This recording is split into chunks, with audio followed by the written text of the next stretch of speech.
Welcome to the Deep Dive. Today, we're looking into something pretty interesting happening out in rural America. It's about how landowners are starting to see their property differently. Not just, farmland or a place to live. Right, more like a portfolio of assets, really. Exactly. And our sources today are focusing on one specific, maybe surprising income stream, getting paid for hunting rights through professional leases. Yeah, that's the core of it. Traditionally, if you owned a big piece of land, it was mostly agriculture or maybe timber. Pretty straightforward. Uh-huh. But what these sources show is, well, a maturing view of managing rural land. It's becoming more sophisticated. Yeah. Thinking about diversifying assets, making things more efficient. Especially for those wilder parts of the property, right? The non-farmable bits. Precisely. Uh-huh. So our mission here is to unpack the value, the real proposition of leasing out land just for recreational hunting. Okay, let's dive right in. What's the problem this whole leasing idea solves? Because the sources are super clear about what happens before these leases come into play. Yeah, it's the classic scenario if you have good wildlife habitat. You basically get constantly bothered. Or as one source put it, hounded. Hounded, exactly. It's this constant, low-level administrative drain. Imagine you got a few hundred acres, good deer, maybe turkey habitat. So every year you get calls, people knocking on the door. Different local folks wanting to hunt. Right. And they're probably decent people, mostly. But managing all those requests. That's the issue. The landowner might want to be generous, allow access, but then there's the headache of managing it all. The source material brings up this landowner, Eric. His description really nails it.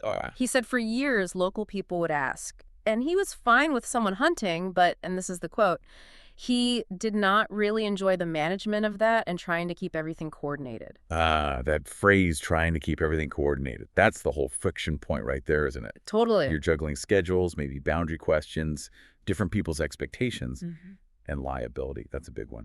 Oh, good point. Liability. If you just give informal permission, who's responsible if something goes wrong? So Eric wasn't being difficult. He just wanted it handled professionally, without spending his weekends playing dispatcher. Right. So the solution, this leasing service model, it isn't just about the money then. It's about ditching the personal effort. Primarily, yes. The main benefit seems to be minimizing the landowner's effort and the work needed to grant hunting access responsibly. Exactly. It pushes the scheduling, the contracts, the pricing, even the liability shield onto someone else. Sounds pretty good if you're a busy farmer or just own land. It really does. Yeah. And that efficiency, well, that links directly to the strategic upside we mentioned. Diversification. Yeah, diversification. When you look at why landowners do this, that's key. Yeah. Eric, the source, mentions he's a first-generation farmer. Okay. And he said he's always looking for ways to diversify my income and manage my farm responsibly. I like how he connects those two. Diversify income and manage responsibly. It feels sustainable, not just a quick buck. It does. It implies thinking long-term. Now, the sources point out two big benefits for leasing this sort of recreational asset. First one's obvious, cash flow, an additional income stream. Yep, turning wildlife habitat into a yield. But the second one you mentioned, property security, that one's interesting. How does that work? Well, I think it's really compelling because it ties back to that management efficiency. See, when you have a formal lease, a contract, with hunters who are paying. They have a vested interest. They want that land protected. They're paying for a good experience there. So they effectively become monitors. Monitors. But wait, why are paying hunters better security than, say, just a local neighbor you trust? That feels a bit counterintuitive. That's a fair question. Look, a trusted neighbor might keep an eye out, sure, but their investment is maybe just community goodwill. Okay. A paying lessee, though, they've put down actual money for exclusivity and quality. If they see someone trespassing or dumping trash or messing with boundary lines... So they're going to report it because it directly impacts what they paid for. Exactly. It threatens their asset, the thing they leased. Yeah. The contract usually outlines their role in stewardship, too, so they have a defined stake. So it's not just passive eyes on the property. It's like incentivized vigilance. That's a great way to put it. Incentivized vigilance. You get paid and you get this extra layer of security around your boundaries. That's quite a combo. It is. And this brings us back to that surprise factor you mentioned earlier, the monetary return. Right. The sources say landowners are often surprised to learn the monetary return their property holds. Why the surprise? Well, think about how landowners traditionally value their land. It's usually based on, how many bushels per acre it can grow Yeah. or its potential for development. Right. So if it's woods or rocky or sloped, basically, good deer habitat, they might see it as marginal land, not worth much. Precisely.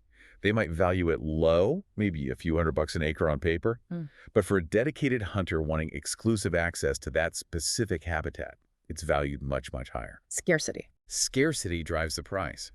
If you lease out, say, 50 acres of that brushy woodland for exclusive hunting, the income you generate, well, it can often beat the pants off the crop, returned from 50 acres of mediocre farmland. Wow. It totally reframes the value of what was previously seen as just marginal land in today's rural economy. So you're basically flipping an overhead, just maintaining those non-farm areas into a profit center, and someone else manages it. Which was exactly the appeal for Eric, right? He didn't want the management headaches, but he did want the diversified income. Let's make this concrete with Eric's actual experience. How long has he been doing this? Is it working out long term? Good question. The source says he's been using this leasing approach for the last 3 or 4 years. Okay, so it's not just a one-off experiment. No, that suggests it's reliable, stable, something you can actually plan around in your farm management. It's become an established practice for him. And what I thought was really telling was how he found out about it. Trust seems important here. Very. He didn't just find an ad online. He was referred by a neighbor. Ah, okay. Specifically, another landowner farmer that had worked with them and had a great experience. That's huge in a rural community, isn't it? Word of mouth from a trusted peer. Absolutely. If this was some kind of scammy or difficult setup, it wouldn't spread through neighbor referrals.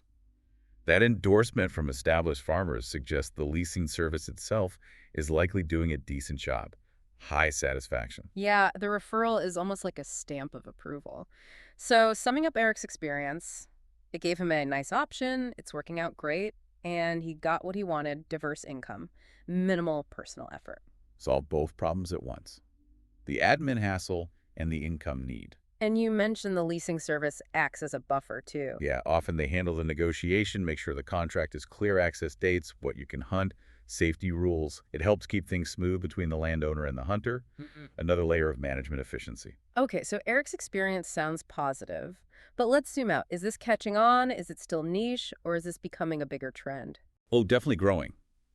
If you look at the other source titles mentioned, this whole practice is very current, very relevant right now. Yeah, I saw one was dated recently, August 13th, 2025. Right, and that piece noted specifically, demand for hunting leases on the rise. Demand rising. That's good news for landowners. Absolutely. Means potentially higher lease prices, better terms. It confirms this isn't just a niche thing anymore. It's moving towards being a mainstream option for people who own rural land. So that question in the source, do you own rural land?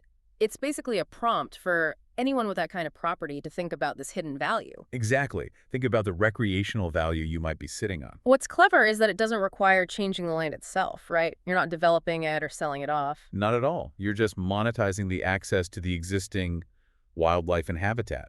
It doesn't have to interfere with farming or how you use the land personally necessarily. It's just layering on another value stream. A very modern, efficient way to manage your rural assets. You reduce hassle, you potentially increase security through that lessee vigilance we talked about, Right. and you generate real income from parts of your property you might have previously written off as unproductive. Okay, that brings us towards the end of our deep dive today. We've seen how this professional hunting lease model can solve two big issues for rural landowners: getting rid of the headache of managing access requests and finding responsible ways to diversify income. Yeah, those are the clear takeaways on the financial and logistical side. But, the sources also hint at something deeper, a complexity maybe worth considering. Oh, what's that?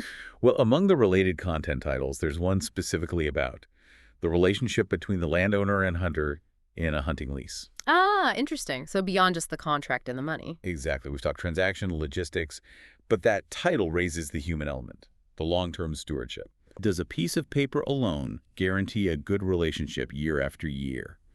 How do you foster mutual respect?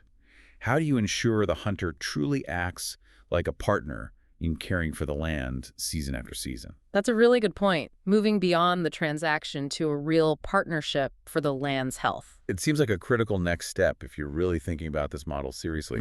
It's definitely something for you, the listener, to mull over if you're considering how to maximize the total value of your rural assets, not just the financial side. Absolutely. A fascinating area to explore further. Thanks for walking us through all this. My pleasure. We'll catch you next time on The Deep Dive.